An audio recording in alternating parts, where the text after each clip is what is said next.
Mahkamah Konstitusi menolak dalil pasangan calon presiden dan calon wakil presiden nomor urut 1, Anies Baswedan Muhaimin Iskandar, yang menuding Bawaslu tidak menindaklanjuti dugaan kecurangan pasangan calon nomor urut 2, Prabowo Subianto Gibran Rakabuming.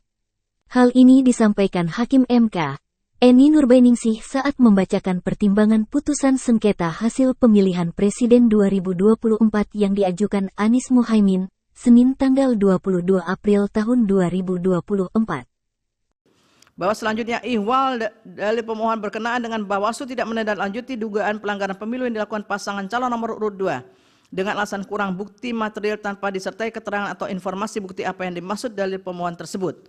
Selain itu, beberapa laporan terhadap dugaan pelanggaran dilakukan pasangan calon nomor urut 2 tidak ditindaklanjuti oleh Bawaslu dan Bawaslu tidak memberitahukan kekurang lengkapan dari laporan yang diajukan. Pemohon mengajukan bukti P20, bukti P22 sampai dengan bukti P30. Pihak terkait memberikan keterangan dan seterusnya dianggap diucapkan dan mengajukan bukti PT13A dan seterusnya tertulis hingga bukti PT16A. Bawaslu menyampaikan keterangan dan seterusnya dianggap diucapkan dan bukti PK9 dan seterusnya dianggap diucapkan serta Ali Muhammad Al-Hamid. Setelah mahkamah memeriksa dengan sesama dalil pemohon, keterangan pihak terkait dan bukti-bukti yang diajukan, keterangan Bawaslu beserta bukti-bukti dan ahli yang diajukan dan fakta hukum yang terungkap dalam persidangan, maka mempertimbangkan sebagai berikut. Bahwa terhadap laporan-laporan yang didalilkan pemohon berdasarkan keterangan Bawaslu dan fakta hukum yang terungkap dalam persidangan terdapat keterangan dan dokumen bukti mengenai tindak lanjut Bawaslu. Pada pokoknya Bawaslu telah menunjukkan dalam bukti-buktinya bahwa setiap laporan yang disebutkan pemohon dalam dalilnya telah ditanggapi, baik dengan adanya pemberitahuan tidak diregistrasi karena tidak memenuhi syarat formil atau syarat material, ataupun tidak memenuhi unsur pelanggaran pemilu.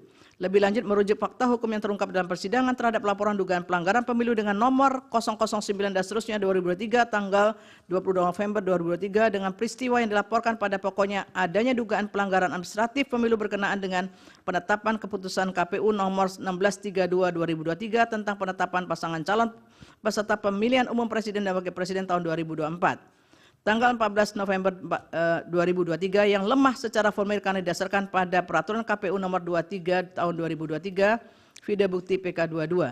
Selain itu berdasarkan hasil kajian awal dugaan pelanggaran pemilu dalam laporan nomor 009 dan seterusnya 2023 yang pada pokoknya disimpulkan laporan aku memenuhi syarat formil namun tidak memenuhi syarat material laporan dugaan pelanggaran pemilu karena pokok laporan aku tidak dapat dikategorikan sebagai pelanggaran administrasi pemilu sehingga tidak diregistrasi dengan alasan tidak memenuhi syarat material.